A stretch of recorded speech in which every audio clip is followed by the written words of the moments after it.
Hello, Namaskar. This is Firstpost and you're watching Vantage with me, Palki Sharma.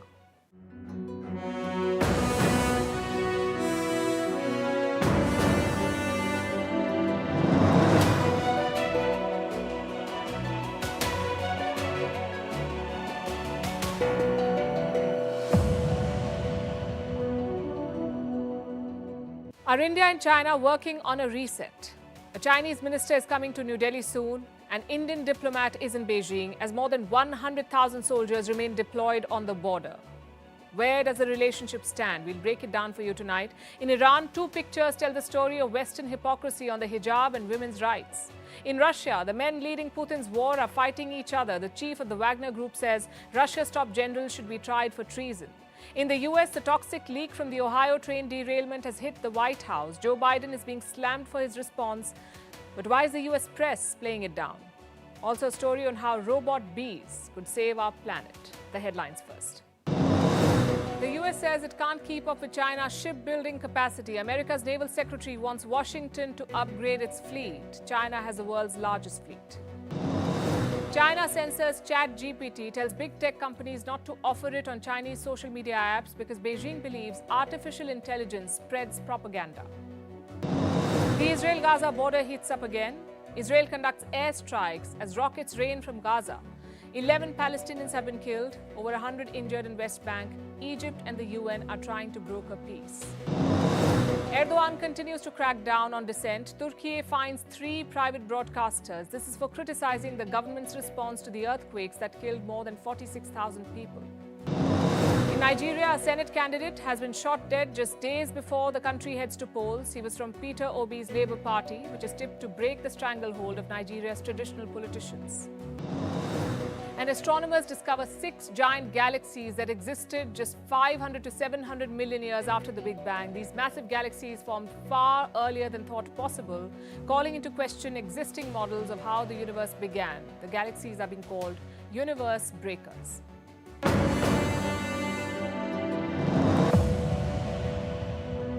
What's the most important thing in diplomacy? Most experts would agree it is leverage, the ability to use a situation to gain maximum advantage. Today, India has some leverage over China. It holds the presidencies of 2 important alliances, the G20 or the group of top 20 economies of the world, and the SCO, the Shanghai Cooperation Organization. India is in the driver's seat, it has leverage, and so China perhaps feels the need to talk to India. China is part of both these groups, the G20 and the SCO, which means the Chinese president has 2 opportunities to visit India this year. But can he do it? Can Xi Jinping come to India when his troops are challenging Indian sovereignty on the border? It would be uncomfortable, to say the least. So Beijing could be trying to repair some of the damage. A thaw could be in the works. A reset, if not a thaw. An Indian diplomat has traveled to Beijing. And this will be the first such gesture in almost 4 years. But before I proceed, just look at the backdrop of this visit. The India-China border situation is far from resolved. It's been 3 years since the Galwan clash, no resolution. But the events of last evening are hinting at a possible reset. An important meeting was held to solve the border impasse. And what was this about? The WMCC, the Working Mechanism for Consultation and Coordination on Border Affairs. It sounds complicated, but it's actually quite simple.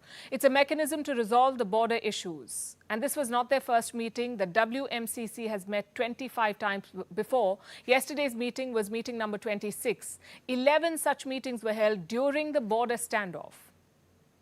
But all of them were online. They were all held through video conference. Yesterday's meeting happened in person and China hosted it, which is what makes it even more significant. Now, what was discussed in the meeting? India and China reviewed the border situation, specifically the western sector. You see, the India-China border is divided into 3 sectors, western, middle and eastern.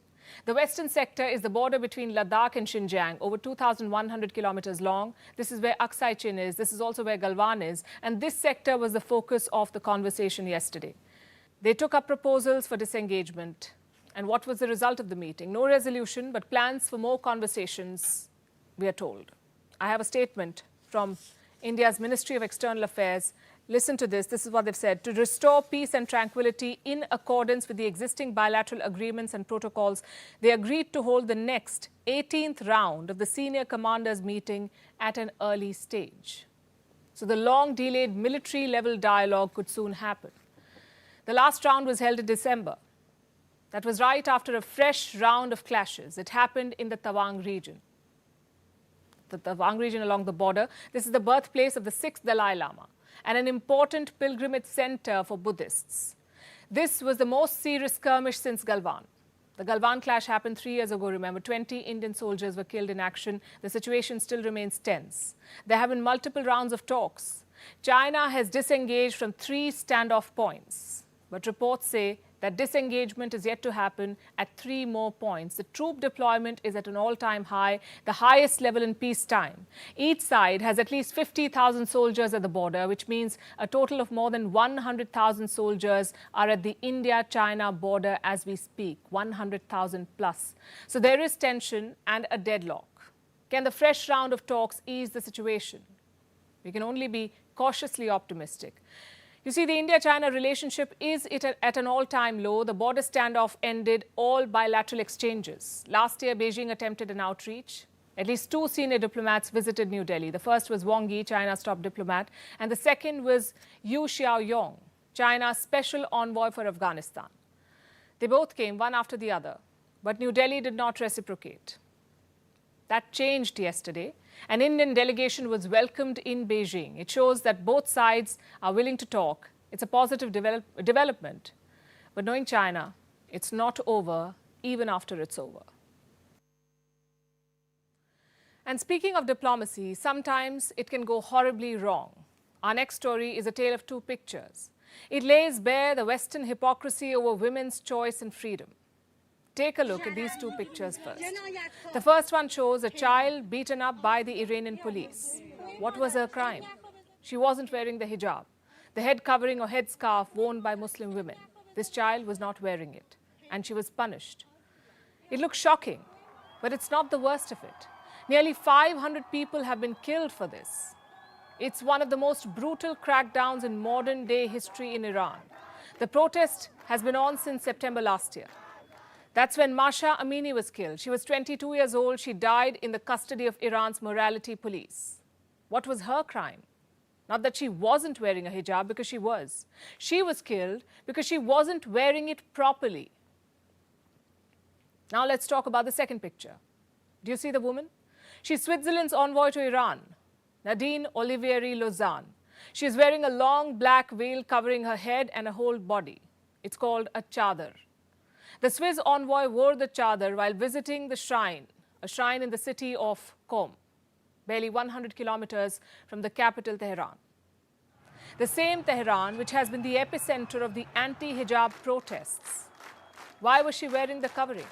Reports say she wanted to familiarize herself with Islamic culture and art and the architecture of the shrine.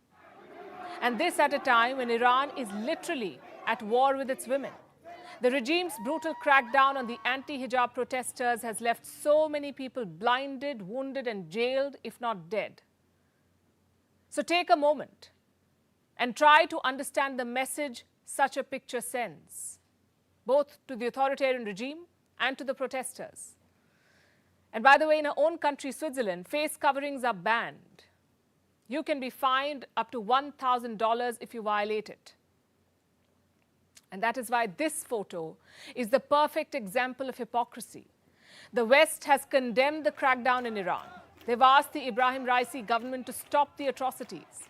They've expressed their support for the protesters. They've hailed the rights of women. So far, so good. But Europe and America are very good with saying the right things. Because words, as we all know, are cheap and easy. Walking that talk, though, is a different ballgame. Actions require real commitment. The Swiss ambassador could have spoken up for the Iranian women. Instead, she allowed herself to be used as a propaganda tool by the Raisi regime. Soon after her visit, hardliners in the Iranian media hailed her. Just look at these headlines. Swiss ambassador in Iran wears chadar. Swiss ambassador's visit to Our Lady Mosume shrine in dazzling hijab. This is the narrative, and this is extremely problematic. As problematic as calling the hijab a choice It is not a choice, not for the women in Iran and Afghanistan and many other societies. It is an imposition. Calling it an individual expression, calling it a personal choice hurts them, it hurts their cause. It wasn't a choice for Masha Amini. A young woman's life was snuffed out because of rules made by old men who are completely out of touch with reality. The tone-deaf optics of the Swiss ambassador have ironically lifted the veil on Western hypocrisy over women's rights. Because the road to righteousness for Europe and America is paved with convenience. And as they continue with their platitudes and sermons, the Iranian regime is going to extremes to snuff out the protests. But they haven't succeeded. The protests continue to grow, led by women, school-going girls, and even men. It's a David versus Goliath battle, but one that Iranian women and girls are determined to fight. And while autocrats can coerce the so-called mighty Western leaders into embarrassing photo ops to further their agenda, they cannot break the defiance of a scared little girl who is not afraid to find her voice and show her bloodied face, because not all superheroes wear capes. Sometimes they appear as little girls taking off their hijabs. As the war in Ukraine continues, Russia is fighting a war within. Men who are leading Putin's invasion, and yes, they're all men, they're at odds. On one side is the Wagner group, the mercenaries controlled by Kremlin. On the other are Russian generals. The first salvo came from Yevgeny Prigozhin. He is the head of the Wagner group. He says Russia's generals have committed treason. The chief of the general staff, Valery Gerasimov, and the minister of defense, Sergei Shoigu, are issuing order after order forbidding to provide ammunition to Wagner Private Military Company and help it with air transport. There is simply direct opposition going on, which is nothing else but an attempt to destroy Wagner Private Military Company. This can be equated to high treason. High treason, he said. He claims the generals are withholding munitions from his fighters and that they're doing this intentionally. What does Moscow have to say in response? The Russian Defense Ministry issued a statement. It says these claims are, quote-unquote, absolutely false. But the Wagner chief is not backing down. Prigozhin, better known as Putin's chef, is escalating this fight. Let me show you some pictures, and before I do that, here's a warning. These pictures are graphic. We advise viewer discretion. These are dead Wagner soldiers. Prigozhin released this photograph himself. He says these troops died because of, quote-unquote, shell hunger. It's a reference to the shortage of ammunition. And there's a video too. Look at this now. Dozens of coffins. These are bodies of fighters from the Wagner group. Each coffin has a death certificate with the name of the fighter and the Russian region they're from. By releasing these, Prigozhin is openly challenging Russia's defense establishment. And in the process, he's also making a name for himself. Last month, Russia took control of a village in Ukraine. It's called Klishivka, an important suburb of Bakhmut, a city that is on the receiving end of the latest Russian offensive.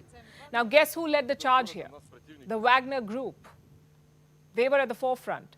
Prigozhin released a message to take credit. Listen to what he said. We can safely say that the settlement of Klishivka, which is one of the important suburbs of Bakhmut, has been completely taken under the control of Wagner PMC units. Exclusively by Wagner PMC units, Klishivka has been liberated. Notice what he said. He emphasized on the word exclusive. Remember, Wagner is not the Russian army. It is a private company of mercenaries, but now it is capturing the Russian mind space. Take a look at this now. This is Sergei Mironov, a prominent Russian lawmaker. He's posing with a sledgehammer. He got it from the Wagner group. But why a sledgehammer? Well, it's become a symbol of vengeance for Wagner. Last year, they used a sledgehammer on a fighter who defected. He was murdered. Mironov is a former paratrooper himself. He has hailed the Wagner group, calling it a heroic military formation. So the Wagner group is becoming both popular and powerful in Russia, and it's taking on the Russian army. More significantly, Vladimir Putin does not seem to mind it. He hasn't spoken about this power struggle. Prigozhin is a close associate of Putin. Earlier, his restaurants used to supply food to the Kremlin, which is how he got the nickname Putin's chef. He was rewarded for his loyalty.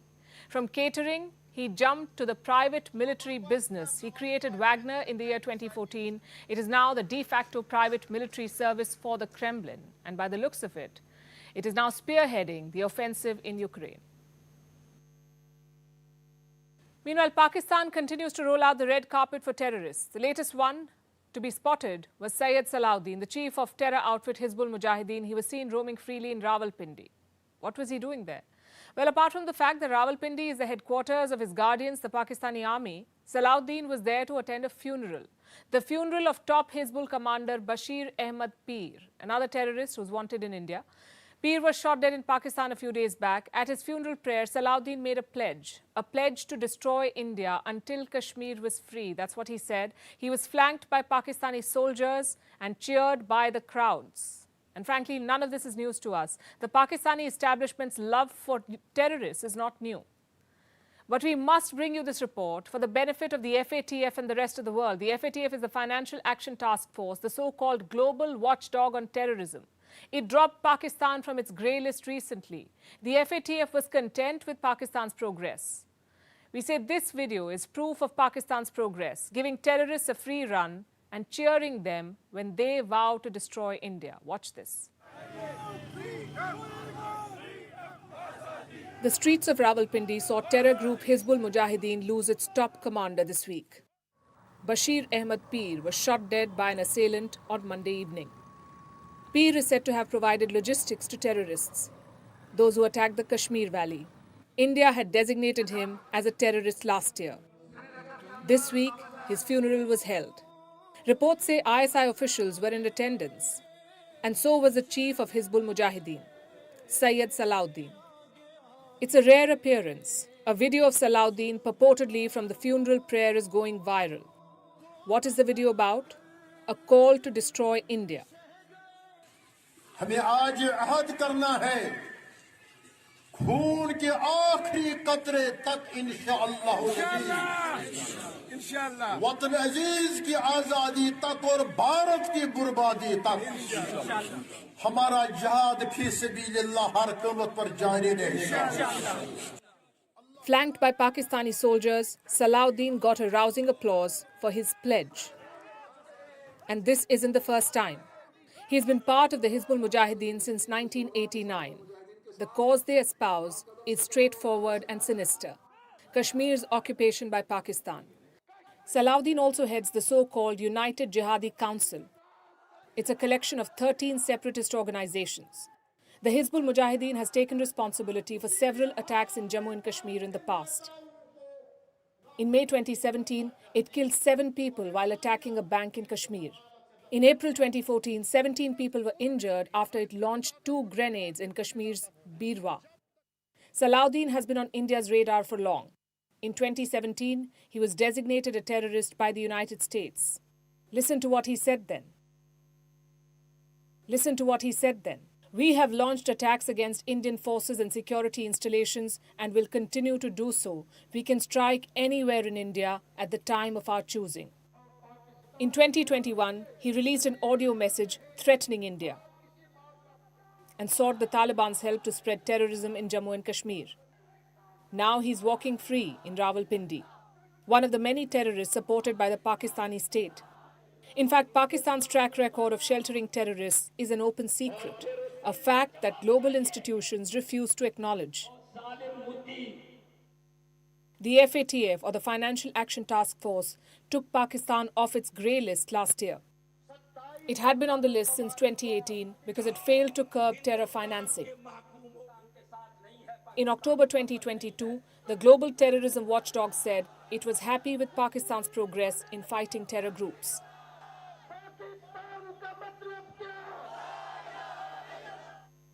We are satisfied after an FATF inspection team went down, spoke to the authorities, took a look and verified, and they were satisfied that there's a high level of political commitment on the part of the Pakistani authorities to not just implement the current set of action steps that they need to take, but they're also committed to ongoing reform. But Salahuddin's presence in Rawalpindi shows Pakistan's commitment of another kind, that of harboring wanted terrorists. Some reports say that India is expected to approach the FATF to inform them about what Islamabad is up to. The FATF too in the past has assured New Delhi that it will keep an eye on Pakistan. After all, Islamabad and its romance with terrorism is a love story that only spreads hate. This week has been dominated by one image, the picture of Joe Biden with his aviators walking around the streets of Kiev and air sirens blaring.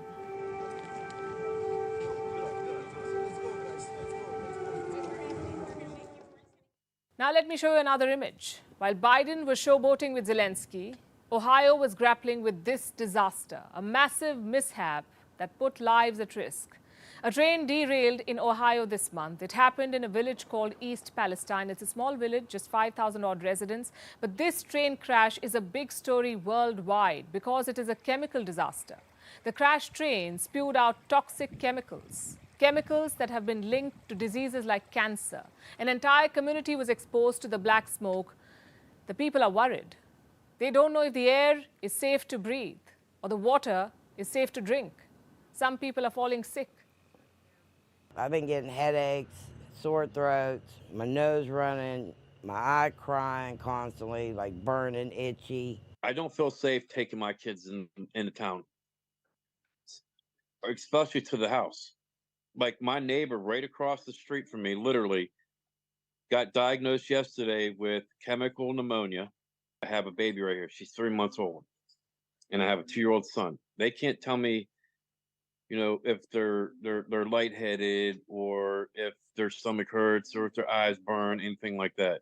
There are more horror stories. One resident found his chickens dead. 6 of them died a day after the chemicals leaked. Another resident saw dead fish floating in a local creek. And going by one claim, thousands of fish have died. This toxic leak is being called America's Chernobyl. It's a horror show for sure. It began almost a month back. But where is Joe Biden? Nowhere to be seen. The US president did not want to deal with this headache. 2 days back, he tweeted, "This is their mess. They should clean it up." Biden asked the rail company to take over. But is that good enough? The residents don't think so. The mayor of East Palestine says Biden doesn't care about them. During an interview, he was asked about it, about Biden's visit to Kiev. And listen to what he said. "Absolutely, that was the biggest slap in the face. That tells you right now he doesn't care about us. He can send every agency he wants to, but I found out this morning that he was in Ukraine giving millions of dollars away to people over there and not to us. On President's Day in our country, I'm so furious." A slap in the face, he says. That's how the mayor of this region saw Biden's visit to Kiev. Donald Trump is making that point too. Unlike Joe Biden, he paid a visit to Ohio. He met the first responders and he visited the derailment site. He called out the president's indifference. When I announced that I was coming, they changed their tune. It was an amazing phenomena. They were intending to do absolutely nothing for you. What this community needs now are not excuses and all of the other things you've been hearing, but answers and results. Trump had his own reasons to go. He wants to win back the White House next year. But his visit has woken up Team Biden. The president still won't go, but his transport secretary is traveling to Ohio. And look at how many days it took. The train crash happened on the 3rd of February. Today is the 23rd. 20 days. The Biden administration took 20 days to send a senior cabinet member. And the locals say it's still not enough. Hopefully, like, the attention that it kind of brought onto us will help a little bit. It kind of sucks, like, he came before the actual president did. Actions speak louder than words at this point. Trump coming out, where's Biden? He's not here. Where's Biden? He's not here. Those words sum up this story. The US president was known as middle-class Joe. He built a career by projecting himself as a leader for the middle class. His presidential campaign stuck to the same message. Biden promised a foreign policy for the middle class. That's how he put it. But the US president seems to have lost track. He's more worried about defeating Putin, while his own citizens try to survive dangerous chemicals. And what about the American media, the likes of the New York Times? What are they saying? They say the derailment is a subject of quote-unquote wild speculation. Others say it's overblown characterization. Exaggerated claims are driving conspiracy theories. So let me ask you this. When the air smells like chemicals, when people start falling sick, when so many fish turn up dead, is it mere speculation? And we're curious because the same press is quick to point out grave environmental risks in other countries. They become activists targeting new projects. But what happened here? Yes, one should not jump to conclusions or exaggerate threats. An investigation is underway. It will determine the extent of the health risk. But playing down the story and ignoring the ground reality helps no one, except Joe Biden, of course. From Ohio, we shift our focus to Seattle, a city in the American state of Washington, a city which is being hailed for banning caste-based discrimination. It has become the first American city to do so. No other city in the US has specifically outlawed caste-based discrimination. And why is that? Because caste was never thought to be a big issue in the country. In the state of Washington alone, Indians constitute just 2% of the population. And why have I mentioned only Indians? Because that's who Seattle's decisions could affect the most. You see, there are two sides to every story, and this one is no different. While discrimination on any basis, including caste, is wrong, and India banned it some 7 decades ago, the decision in Seattle is being called controversial, even Hinduphobic. An Indian origin senator is complaining, and the Indian community is not happy. Here's why. Clerk, please read item 1 into the record. How many communities in the world are known to practice caste-based discrimination? Not many. But Indians are somehow stereotyped as people whose lives revolve around caste. At least that's the image of Indians in the West. Hindus especially. Is caste a problem in India? Yes, it is. A lot of our politics revolves around it. Is it an issue in the United States?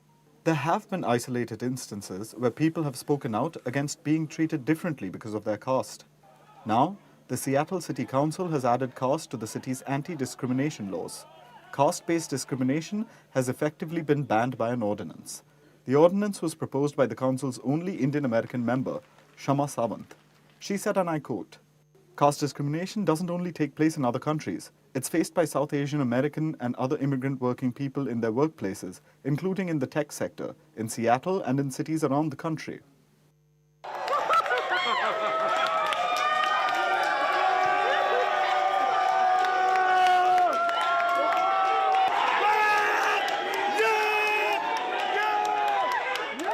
The supporters of the ordinance are thrilled, but some Hindu Americans aren't. They say they're being singled out and the community is being unfairly maligned. The Hindu American Foundation shot off an open letter in which it said, "The city of Seattle has voted to treat South Asians in a manner that no other ethnic or racial community is treated, under the guise of non-discrimination. It has voted yes to discriminating against ethnic minorities, repeating the ugliness of nativists in the state nearly a century ago." The letter also referred to a study by the Carnegie Endowment and said incidents of caste discrimination in the US are rare. The Coalition of Hindu Americans of North America said, "This ordinance peddles bigotry and singles out the South Asian community by using racist colonial tropes of caste and ensures that our community is subject to special scrutiny, thus denying our rights to freedom of religion and equal protection."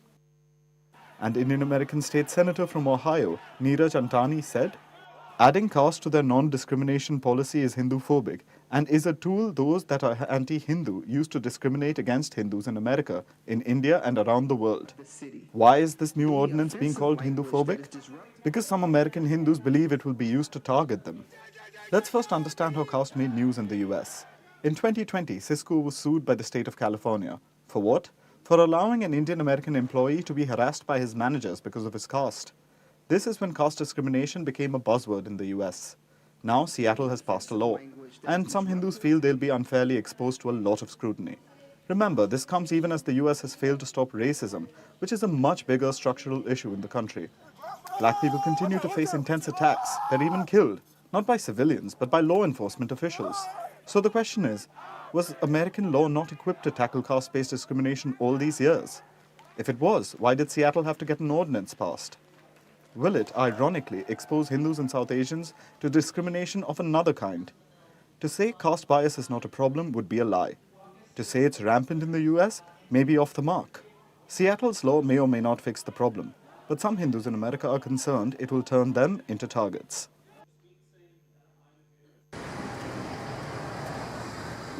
Now to a land on which the sun never sets. Or it didn't until a while ago, but times change. At its zenith, the UK was a colonial beast. Today it finds itself in dire straits. Britons are living in desperate times. Supermarkets are running out of supplies. Monthly savings are sharply plummeting. Children are skipping meals. Students are considering dropping out. And a record number of families are now depending on food banks to get something to eat. Who would have thought that this would become of the once great Britain? Our next report delves into the UK's cost of living crisis and how it is impacting the British society. The year was 1913. The British Empire ruled over 412 million people around the world. That meant 23% of the world's population was under British control. Its empire stretched over 24% of the Earth's total area. It was unparalleled power. Cut to 2023. This is what supermarkets in the UK look like. Shelves wear a deserted look. Fruits and vegetables are being rationed. Most of the country's supermarket chains, the likes of Tesco, Asda and Morrisons, have resorted to unprecedented rationing. Customers can now buy just 3 units of tomatoes, peppers and cucumbers. The sale of lettuce, broccoli, cauliflower and other vegetables has been curbed too. The government blames bad weather in Europe and Africa for this. This is the time of the year when the UK imports more than 90% of its tomatoes and peppers. But the crisis is unique to the UK. And Europeans are making it a point to remind Britons about that. On social media, European Union citizens pointed out that vegetable supplies in their countries had not been disrupted due to bad weather. The cost of living crisis is taking a big toll on the people of Britain. A record number of them are now dependent on food banks. What are food banks? Mostly voluntary and charity-driven organizations that give free food to underprivileged people. Almost 90% of British food banks have reported a steep rise in demand over the past 3 months. If demand rises further, they'll have to turn people away. Pensioners and families with babies have been hit particularly hard. Students are being forced to skip meals to save money. Reports say almost 62% students are spending less on food and essentials. Students are eating 2 meals a day and working part-time jobs to make ends meet. Many of them are reaching out to their families for financial help, others even considering dropping out of their courses. On the brighter side, inflation is slowly easing, but food inflation still stands at 16.3%. British households could see a fall of over 4% in their disposable incomes this year, the largest drop since records began in 1956. And the impact is already visible. According to a study by Aldermore Bank, the average Briton is saving half the amount of money they did compared to last year. A third of British savers say their financial situation is not sustainable and that they haven't saved anything over the last year. Britons have reduced shopping for non-essential goods, they're socializing less, and they've cut down on using their cars.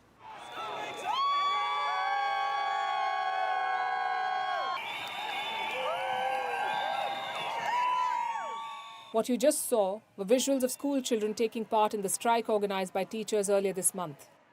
Strikes have become a weekly affair of sorts. From healthcare workers to teachers to even railway workers organizing mammoth strikes and walkouts. What are they striking against? The high cost of living. While the costs have risen, their salaries have not.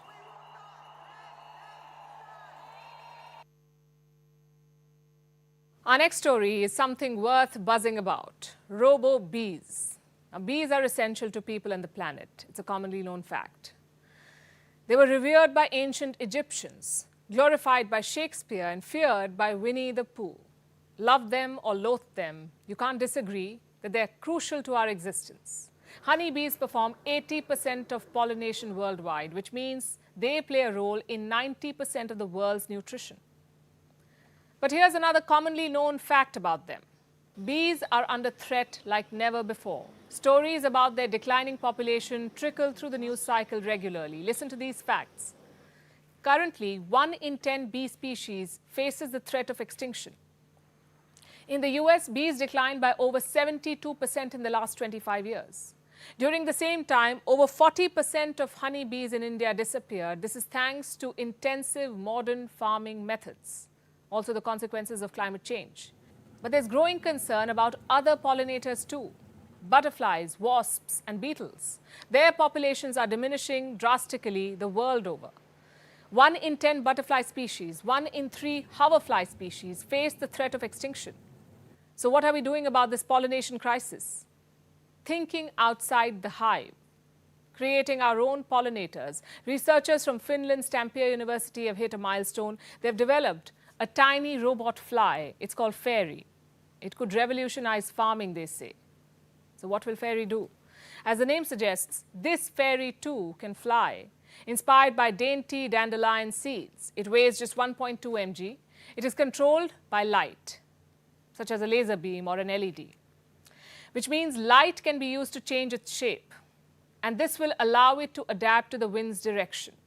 It's a wirelessly controlled soft body robot. It is made of specific soft polymers.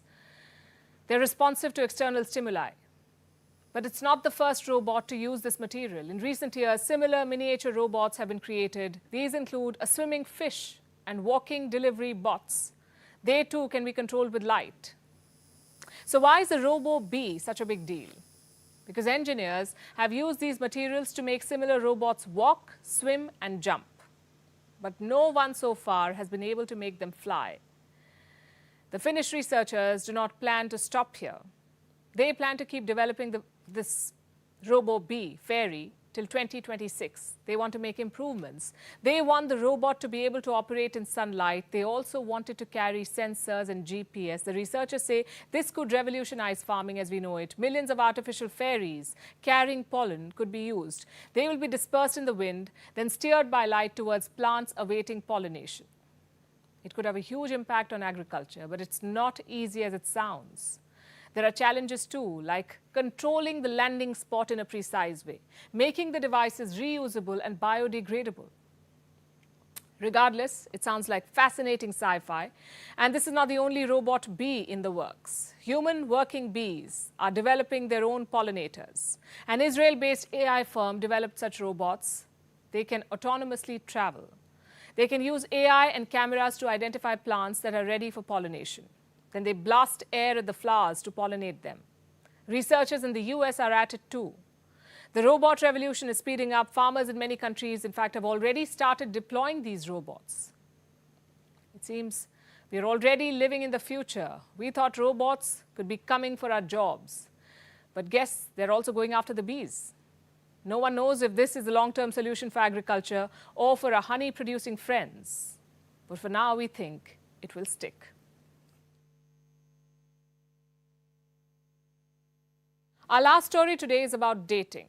Yes, you heard me right. Whether you've played the field or not, you must know that dating can be tough.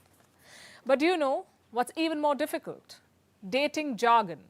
Listen to this. You're cobwebbing after your previous failed relationship. You thought they had rizz, but they began love bombing you. Soon you distance yourself. It turned into a textationship and eventually fizzled out. How much of that did you understand? If you're confused, we can relate. These days, describing yourself as single or committed just doesn't cut it. We're caught in a label soup. Social media and dating apps have altered not just modern dating, but also its language, and it can be difficult to keep up. So we've tried our best to decode the lingo of modern love, because dating jargon, like dating itself, should be easy. Our next report gives you a crash course. The way we seek romantic connections has changed. Social media and dating apps have played a key role here. 49% of people across the world have tried online dating. India is part of this global phenomenon. A dating app was one of the top 5 downloads in India last year. This has altered not only dating behavior, but also its language. For a generation that dislikes labels, it's ironic that Gen Z is stuck in a heady mix of dating jargon. Feel like a dinosaur in the world of modern dating? Don't worry. Our glossary of the most popular terms may be able to help. Let's begin. One of the modern dating terms is textationship. As the name suggests, it's about texting. It refers to relationships built around it. If your partner's always available to talk over text, but never ready to meet in person, just know that you're in a textationship. It's quick and convenient. We've heard about minimalist living, but when did we sign up for minimalist dating? The second word is full of irony. It's about easy breezy dating, but it can also be the most frustrating. We're talking about situationship. This is where neither parties define the status of their relationship. It can be a tad bit confusing, and not to mention, it lacks the support that a defined relationship can bring, though it works for some. If you're past the situationship stage, the next word could be helpful. One may say it launches a new relationship. It's called soft launching. Basically, it's romantic PR. It includes posting a discreet photo or video of your new partner on Instagram or other social media platforms. You can see examples of this floating on your feed. A picture of someone's date with their head casually turned away, or showing someone's hand holding yours. Let's face it, social media is practically the third wheel of new relationships. Talking about social media, the fourth word is Riz. It's been making waves on TikTok and Instagram Reels. It's a fancier word for charisma. The fifth word we decode is a bomb full of red flags, but not the ones thrown around like confetti in a relationship. These are subtle red flags. It's called love bombing. Here, someone lavishes a new romantic partner with grand gestures. This isn't just about gifts. It can also involve constantly staying in touch. But what's the catch? The person also keeps their partner isolated from friends and family. This is a sign of a controlling relationship. Our suggestion, if you're being love bombed, do what anyone will do when they see an explosive. Run in the opposite direction. The last word is something you could do after escaping such a relationship: cobwebbing. It's seen as an act of self-love. It refers to purging any mementos from your previous relationships. These can be your partner's hoodies, gifts, or even text messages. It's said to help with moving on from a relationship. Fact is, the way we talk about relationships has drastically changed in recent years. Newer dating platforms bring an abundance of options. There are more people to choose from. And it's easier to hide bigger parts of our personality online. New behaviors have invited newer terms. But a lot of them have their roots in habits that predate Tinder and Bumble. They're new words for old habits. Language and love have always been intimately connected. Words can influence the way we express love. Pardon the philosophy, but maybe the real Riz lies in the language your heart sparks, and not in the labels the world declares. And finally, Vantage shots, images that tell the story. Yesterday, we showed you a video of someone falling down the stairs of the Air Force One. Today, we have US President Joe Biden stumbling on the staircase. Remember, he's 80 years old, but he was quickly up on his feet.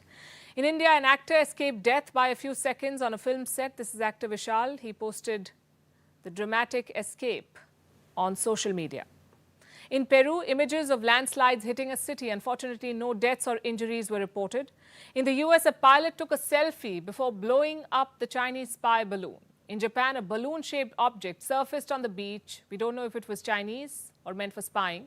We're leaving you with these images. Thanks for watching. We'll see you tomorrow.